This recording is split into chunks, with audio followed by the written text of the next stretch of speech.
All right, so welcome to Miracle Work. Great to see you here.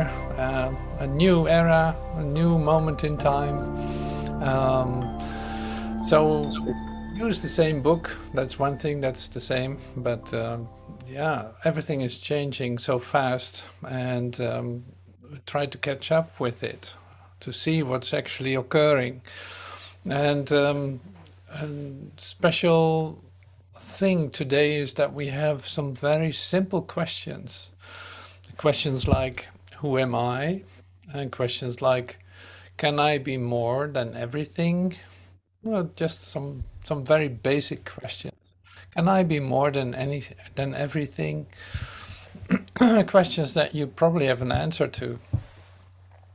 But we're using A Course in Miracles to come to the answer and to let it be shown to us, and maybe get a whole different insight altogether about what is really going on. So, well, this is why we're here, to discover something. To discover something that is the truth about ourselves and not something that we think about ourselves or made up. So I look at it from 5 different angles, if you want. It's like 5 different angles from the idea of this world, from the idea of creation, from the idea of, well, we'll see. I don't know them by heart. So I prepared it in 5 slides, I think it is. It's like 5 slides, and so 5 different angles, all pointing to the same spot, and that is you, and that is you in your reality. So it's very basic today, very down to earth in a sense. So having the daily lesson happening to us today as I accept atonement for myself, lesson 139. We're going to use a little bit from that too. Now, the idea of atonement is interesting because atonement seems like, wow, what is that? That's so big. That is so big. And of course it is all-encompassing. It is everything. But your part in it is really like allowing the undoing to take place. And so when I say your part in it is like, if you want to be a whole part of the atonement in your consciousness, something needs to get out of the way. That's where it comes down to. And this thing that needs to get out of the way is you in your definition of yourself. Well, that's simple so far. That's not too difficult. And so this world, that's very interesting. So before reading it, this world seems to be like a continuous place where occurrences are happening at the same time in different places, and say it's built out of opposites and all that. And you really think that you came here as a baby in the womb of your mother, you stay here some time, and then you disappear again into who knows what. And that's an interesting idea. So that's an interesting idea to look at because it is where your thinking is based on, where you experience yourself is based on too. And so the part that is interesting to me, I just watched like a television show, some kind of movie thing, and you see that there's an occurrence in the movie, and then you see all references, moments of happenings at the same time by different people related to the occasion. If you know what I'm saying, it's like as if there's something happening. Say, for instance, this we come together here. Now you might think that something else is occurring somewhere else, and this you you confirm to yourself many times, like you really think that is that way, and you're not surprised that you get the confirmation of that all the time.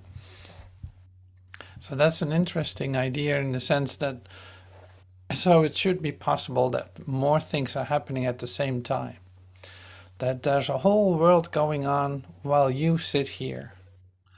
So this is one of the things that is your experience, but has nothing to do with reality and is not happening. That is not happening. And so this is part of the undoing of the atonement, to see literally there's one thing going on. There's only one thing going on. And that has nothing to do with your perception of the world as you know it. There are not occasions happening outside of what you are experiencing right now. Like you don't see yourself as the image maker, is what it also says in the Course. It's like you don't see yourself as the image maker. So that means like you think that there are other image makers too that have an influence on you. So in our say recognition of the atonement, in coming together, in fact, in this atonement and letting everything fall into this atonement, is the undoing of you. And it might not be completely clear right now, so I'm stopping right here, because in 5 steps we go to that, and these are things that are say aspects of it that will simplify it and make it clear to you, all with a very specific part, a very specific help that helps you to, in fact, come to one thing, and that's the last slide, and that is called acceptance. Acceptance. So let's do this. Easy to look at and concentrate it, like it's compact, and that might be nice too. So here we go. The world. Let me see. Okay, so here it is. The world. This is from lesson 132 that we watched or listened to a moment ago. So here we go. The world. The world is nothing in itself. See, this is what I meant. Like it is nothing. There's no occurrence there. Your mind must give it meaning, and what you behold upon it are your wishes, acted out so you can look on them and think them real. That's an absolutely fascinating idea to me.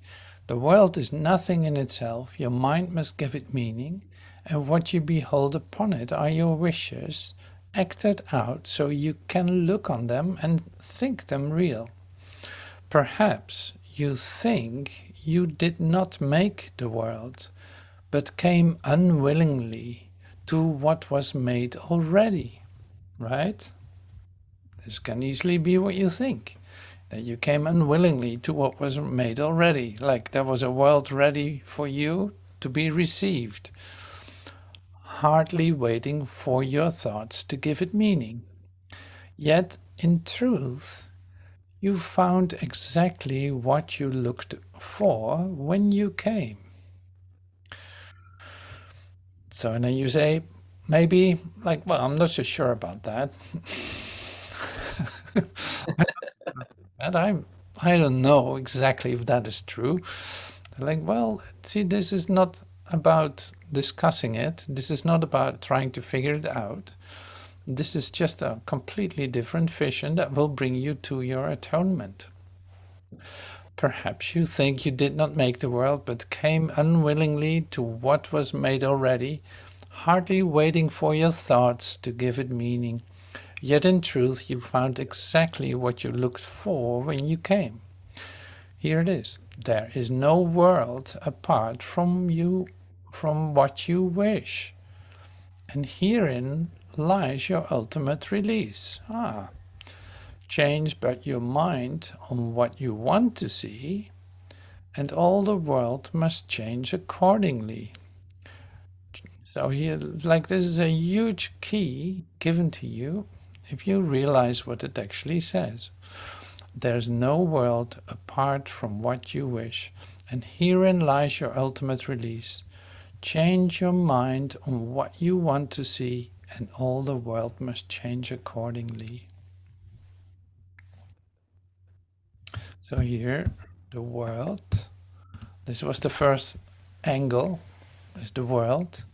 So the world, you brought your world with you when you came.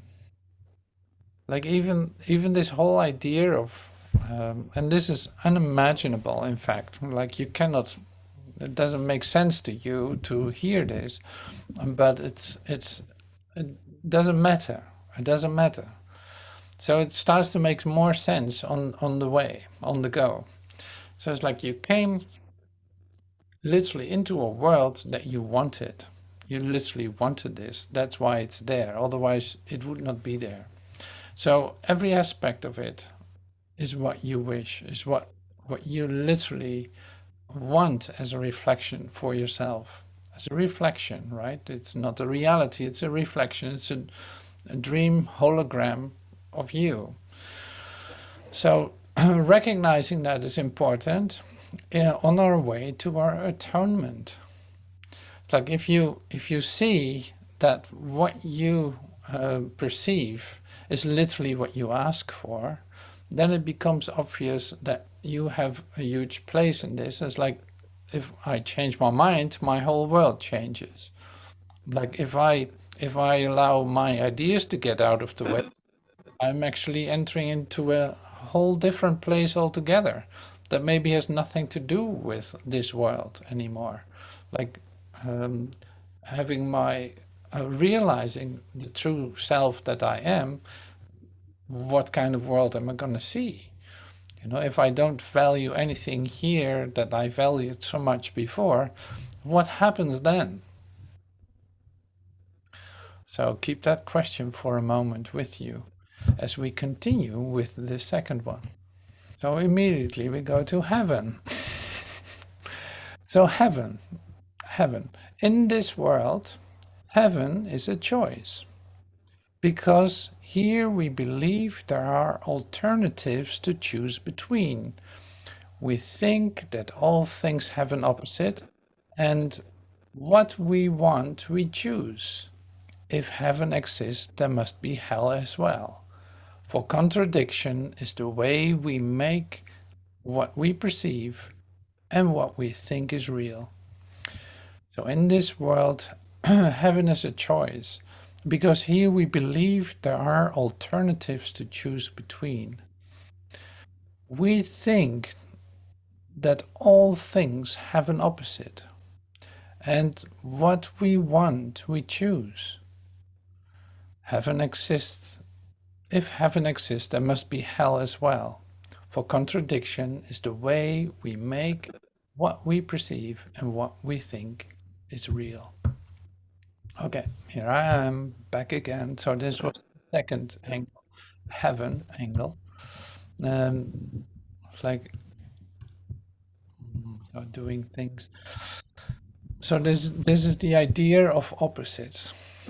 You have this world, like this world consists, as you defined it, consists of opposites. So heaven must be an opposite to hell. And so there must be a choice made. And sacrifice of hell would give you heaven, and sacrifice of disease would give you health, or who knows, you know, like all this, like it's completely exists completely from a dualistic point of view. It is always bipolar, so to speak. It always has two opposites. That is the thing that you think is going on with you too. So that's why you think you have a choice. That's why you think you must make a choice to a better world, to a better state of mind, to a this, to a that. Like always in comparison with with all this. So then the question one of the basic questions that I came up with this morning, it was this, it's like, can you be more than everything? So this basic idea stems from a whole point of view.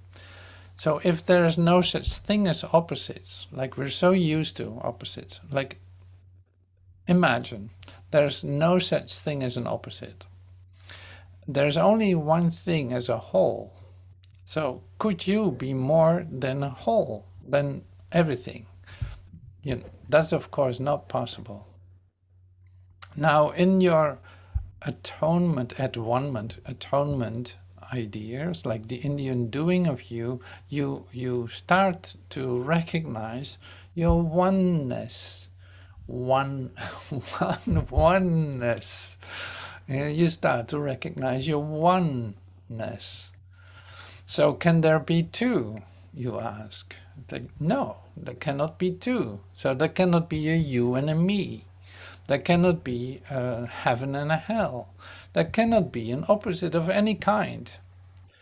So I go really fast now, but realizing that I'm perceiving opposites continuously in my daily, whatever I'm doing, like in my daily experience of myself, I could say,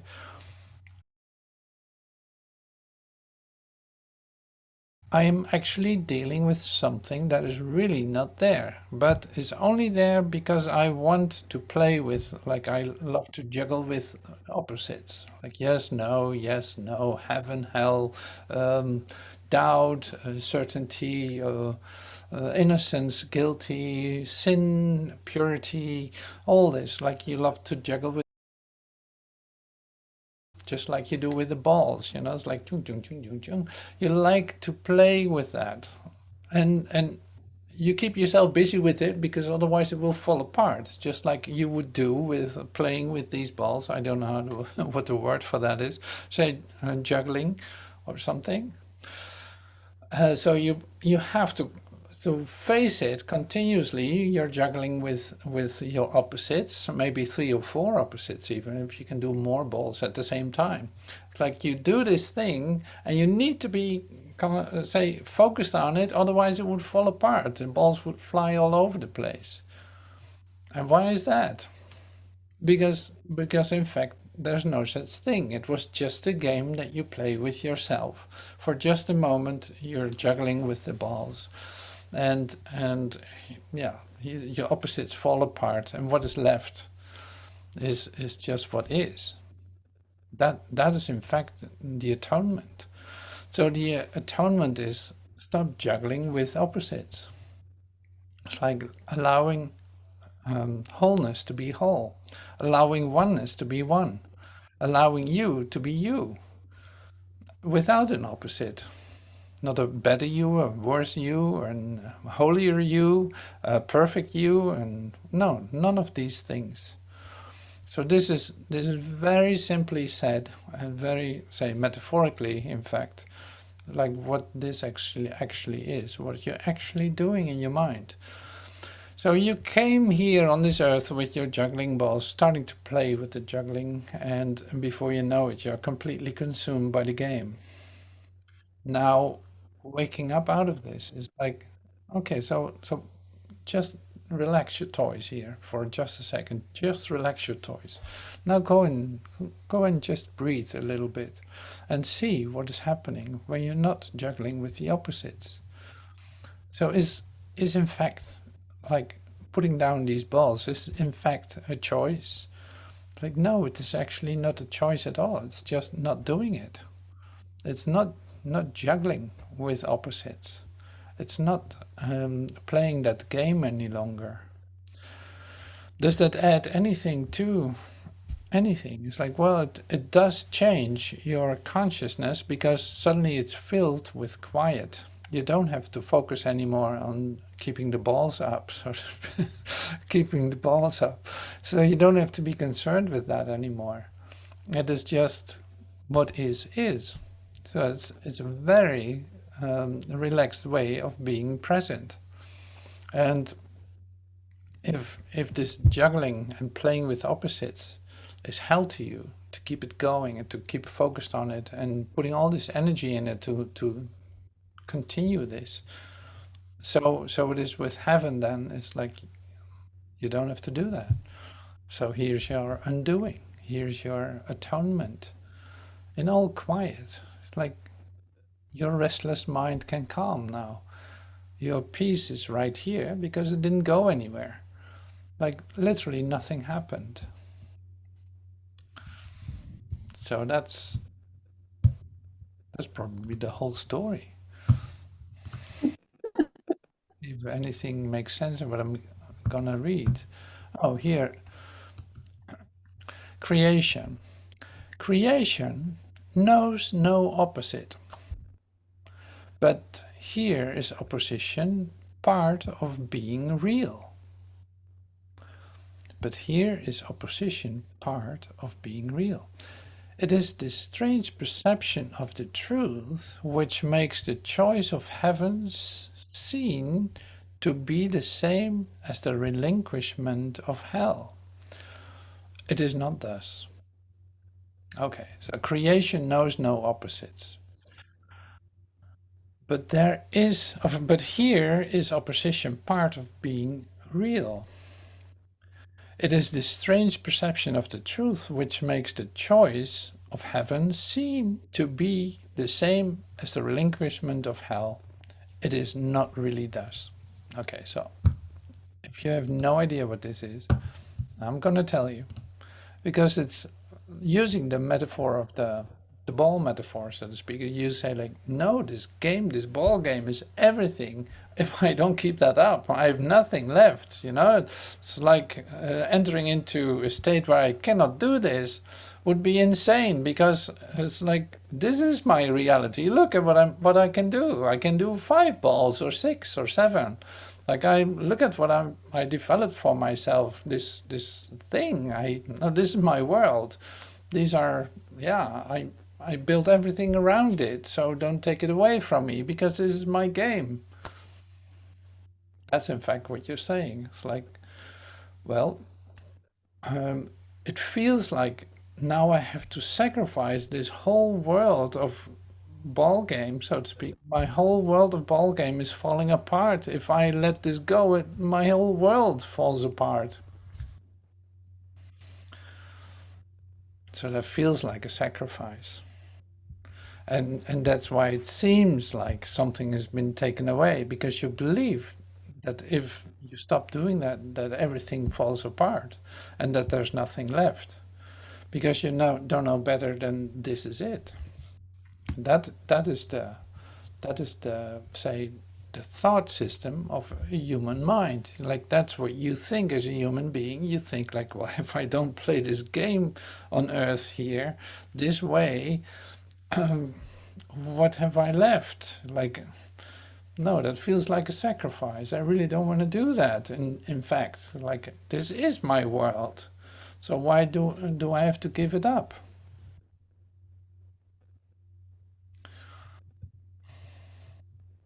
And then it's like creation knows no opposites. Creation knows no opposites, so you don't have to juggle around with them.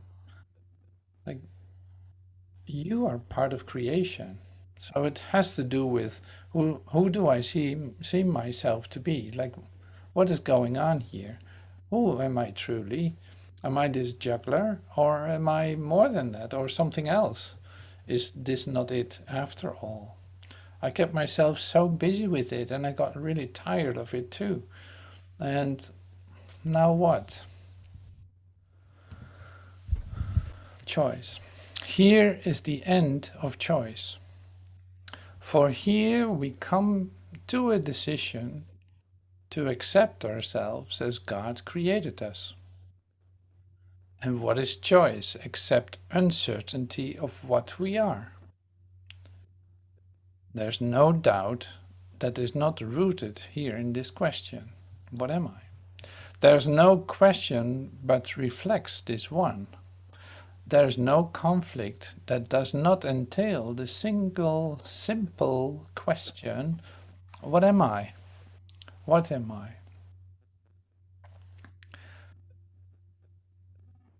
Here, end of choice. For here we come to a decision to accept ourselves as God created us.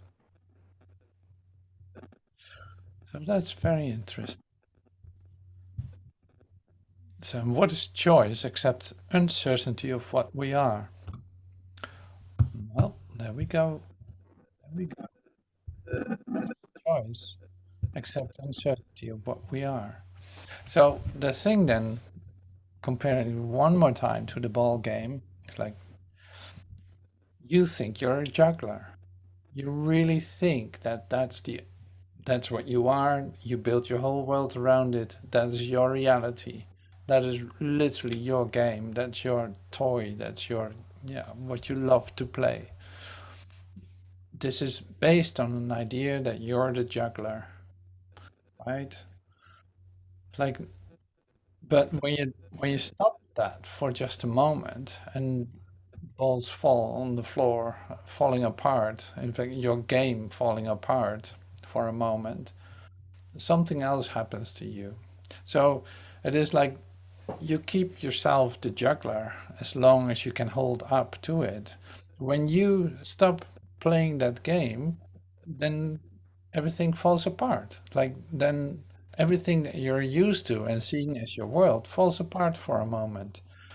But you can ask then, was it really truly there when I come into this new experience of myself um, without juggling, but coming into the quiet of myself, I realized that I already know who I am. Like what I am, I don't have to define. I don't have to do anything with it. Like I cannot be more than everything. I I was created like I was created whole and perfect. I was created as the one, so I don't need to be something else too. I don't have to make something of myself in order to be. And that is in fact the say return, if you want, of the remembrance of your true identity. Who am I is a silly question if you know who you are. It's like it doesn't make any sense because I don't need to define it to be it. I am already that. Like I always have been that. I always am that. And I will always be that. That is what I am. And that is happening in this moment. It is happening now. It doesn't need my thoughts or understanding. It doesn't need anything but my, and we come to the last word. So I'll pull up the last word. See, now it seems like I studied this, but I didn't. This just comes to me. It's so much fun to do it like this. Unbelievable. So I didn't have to choose that. Here is the word acceptance. Accept. Only acceptance can be asked of you. For what you are is certain, right? You are what you are, and you will forever be that. It is set forever in the holy mind of God and in your own. It is set. It is a done deal. It is there. It's always there. It will always be there. It is so far beyond all doubt and question that to ask what it must be is all the proof you need to show that you believe the contradiction that you know not what you cannot fail to know. Well, that's a great sentence. Look at this. It is so far beyond doubt and question that to ask what it must be, right? To ask what it must be is all the proof you need to show that you believe the contradiction that you know not what you cannot fail to know. Well, good luck. Some volunteer want to explain this to me, what's actually here? So it's like, that's great. So this is like an Celtic knot, trying to untie that, like contradiction, it's like a contradiction that you know not what you cannot fail to know.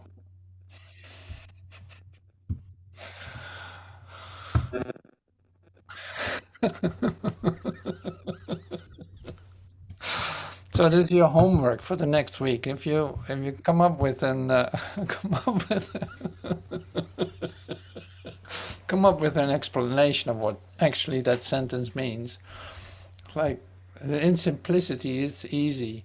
When you try to figure this out with your human mind while juggling at the same time, try imagine that, trying to think about that while you're juggling and keeping the balls up, so to speak. You try to do that and try to think about this too, because you're actually, unless you're awakened from this thing that you're doing, awakened from this dream, you're still at the same time trying to juggle and keeping the balls in the air. So that's going to be chaos. So the acceptance is the word, then the acceptance of what you are. Then you love to do that, but you love to accept it while juggling. You still want to juggle while accepting that you are as God created you. Yes, I am as God created me. Yeah, wait a minute. Yes, yes, I am as God created me. And keeping the balls up. So and that increases the conflict in your mind because you need all your attention here, otherwise this falls apart. And at the same time, you try to allow a new way of thinking to come to you that will actually give you peace of mind for just a moment. So this is really like what A Course in Miracles is. Its only goal, in fact, is to return to peace, to love, to peace, like to have moments of peace, peace of mind, to come to the place where actually there's peace of mind. Now, how can you keep up your world at the same time while coming to your peace? That's impossible. So the acceptance of where you find yourself and what you truly are is then the only thing that is left. It's the acceptance of it. It's like, this is what is, the rest is not. I will have to accept that. I literally have to allow that as a new thought, as a new idea about myself, because I want to know who I am. And that's a silly idea in the realization of who I am. So that's the contradiction, or that's the paradox, you could say. It's a paradox. So, what to do now? So, this goes to, well, stop juggling for a moment. Just a couple of moments a day, you stop juggling and do this lesson. It's like, I accept atonement for myself. This is the only thing I want. Like the same as heaven. Like, heaven is a choice I must make. I'm gonna make it now because it's the only thing I want. It is the only thing I want. So I don't care what happens to this juggling game of me. I don't care about that. Like, I'm literally letting that go in order to come to know myself. And to come to know myself is nothing new to you in the sense that you are always that. It is how you know yourself to be. Deep down in your consciousness, there's a total, actual, present memory of you being you. That's why that's actually not difficult at all. So, all right. So that was short. I don't know, short? Yeah, quite short. Um, so introduction to the idea of atonement. And I'm going to play a song to you. So it's an active. Okay.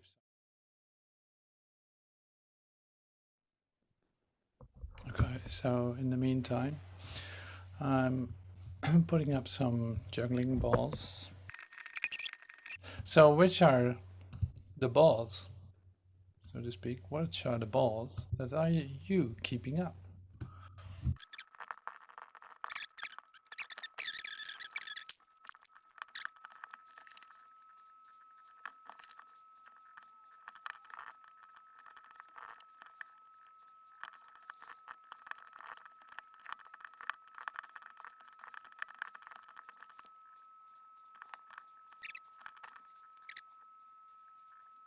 Wonderful. Thank you. All right, so let's go through it. What balls are you using to juggle with? Nobody, me and you, God and me, I and I, my body and health, my awakening, body, my business, culpability. If all is one, am I your projection? Are you my projection? Who's actually projecting who? My home, how to earn an income, body identification, children, money, my finances, future, responsibility in living where it is impossible, not polluting, harming the earth, financial responsibility, God, my children, my past, fear of losing people who leave the body. So this is very, we know this that the balls we're juggling and thinking that we need to do that in order to maintain our world, to sustain ourselves. Otherwise, what would happen if we let this fall apart? And so the thing really is then continuously you learn to relax that view of yourself. You can still play the ball game. Nothing is going to be taken from you. You can still play, juggle as much as you like. But in the meantime, you come to know more about yourself. You start to doubt if this is really what you need to do, what you need to keep up with. So it's like that. It is not that you have to give up anything. It's like you will. So the end is acceptance, as it says in the fifth slide. But it's like the thing is then acceptance. But then actually you see that what you're keeping up and trying to maintain and trying to do isn't very effective. Like it has no influence on the real occurrence that is taking place in you in the first place. And this is really what awakening is. It's like that's really what awakening is. Seeing that I don't have to do all these things. Like speaking for myself, in the last probably 2 years, I said 2 times I made an attempt to set up a business. I prepared myself well for it, made a plan, business plan, this and that, because you never know, like this, with this idea. So then in doing so, and preparing myself so well, like bank account, this, make it all like great, all in place, all this in place. I'm handing everything over to Spirit before I did that. Even like I hand everything over to Spirit. Like I don't know how to look at this, if this is necessary for me to do at this point. I have no idea. But I'm willing. I'm willing. I'm prepared well. I do whatever I can to make this work if it's necessary. Seeing that, like in the moment that actually start the thing, I get a message. Like I really feel inside myself, there's no need for me to do that. And that's all. So this is like I just canceled another bank account. Like nothing happened to it. Like there was no movement in it whatsoever. I did not start the business. I did not start it. And is anything lost? No, there's nothing lost in doing that. It's really amazing, but you cannot imagine that it actually works.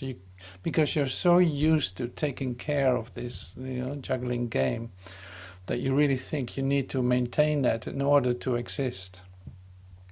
So that's so not true. That's so not true. And I see this in all kinds of ways. So more and more you come into this acceptance mode and see these things that you thought were so necessary dissolve. Literally, they evaporate. They change just because you shift your, say, yourself, you change your mind about yourself. But then also it's like you don't want to think other thoughts or pick up other balls to juggle with. You know what I'm saying? It's like that's not what you do either. So this whole ball game evaporates. It stops being your concern. And you come into an acceptance of yourself and into a deep rest of, wow, that was the last thing I expected. I don't have to do all these things. I can follow whatever is given me to do in the moment, and that is all that is asked of me. So that means also, because I'm not keeping up a game anymore, that means also that when I'm present, I am present. I can do things right away. I don't have to wait for the right moment or anything. It's like, no, this comes in, I deal with it, and it's done. It's like with total presence, no distraction, no anything else. From a certainty that is so comforting that I literally can rest well when I need to rest, can allow any kind of change to occur, because it's like it's not my plan in the first place. It's not my ball game in the first place. I'm no longer holding up a ball game. I'm part of the atonement principle.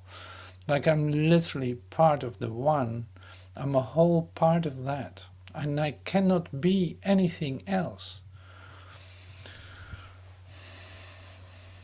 And this is really like the illumination of your mind, literally coming to know your true light love relationship with yourself, like where all things can occur, but it doesn't change anything, because it was not a choice to, like it, you were created perfectly. You were created as a whole part of what everything is.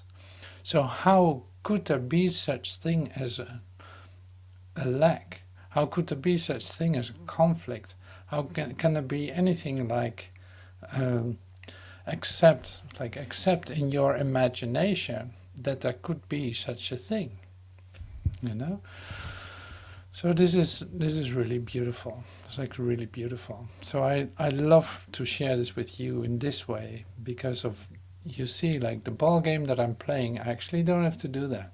I cannot believe that right now. So I can keep doing that. It doesn't matter, but it will evaporate. It literally stops existing if I allow, say, accept where I actually truly am. And see that there cannot be something else too. Like there cannot be two if there is just one. So that's really great. So it has no opposite either. It is what it is.